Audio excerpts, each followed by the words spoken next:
Welcome. Thank you for your testimony. Thank you for your good work. Talk to me about where we stand in terms of the backlog of rape tests or rape kits and testing those. I believe we're making significant progress in this. We're certainly providing extensive support to labs around the country to improve or enhance their capacity. We've actually done some pilots in several cities, Houston and Detroit in particular, where they have made considerable progress in dealing with the untested kits that were in those cities, and we've learned a great deal from their experiences how to better inform other places to do this.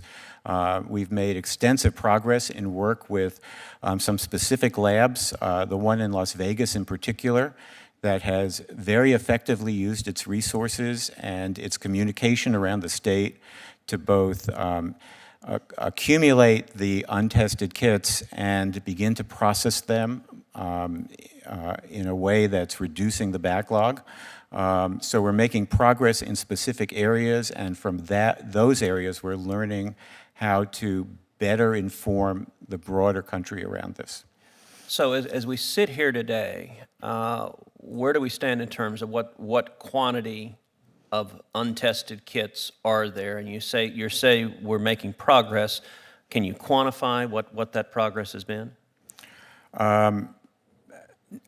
It's very difficult to quantify the process that's been, because many of these kits are in storage in various facilities and police departments. They're not sitting in labs. And so the ability to even count what's out there is limited. We are funding a number of communities to inventory those kits, which will give us a better sense, at least in those communities, what the numbers are. We may be able to begin to extrapolate from that more broadly. It's premature on that to tell. The investment with the Bureau of Justice Assistance as well in their sexual assault kit initiative is also providing resources to inventory kits, to get them to labs.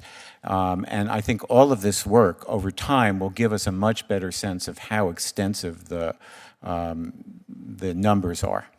So what's your best estimate of the number of untested kits in the possession of law enforcement? I don't have the capacity to give you those numbers. How would we find that out?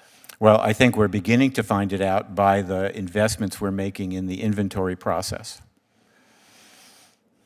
What more needs to be done to ensure that all of the kits that are in the possession of law enforcement are tested to catch the perpetrators?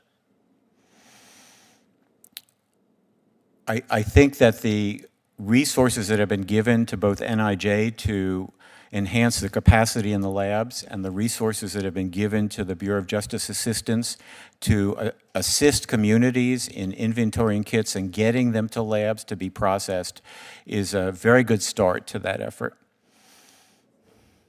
Does more need to be done?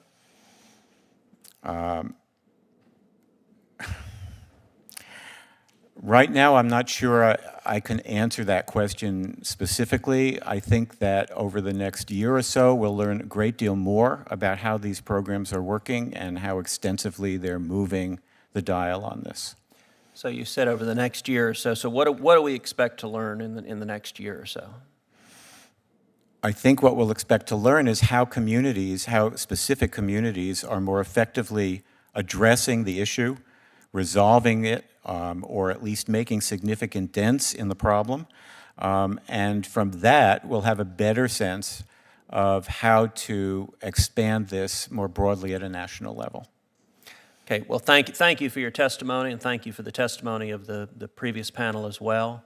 The record on this hearing will be held open for 1 week. There may be written questions that come from members of the committee, and we would ask that all witnesses respond to those written questions promptly.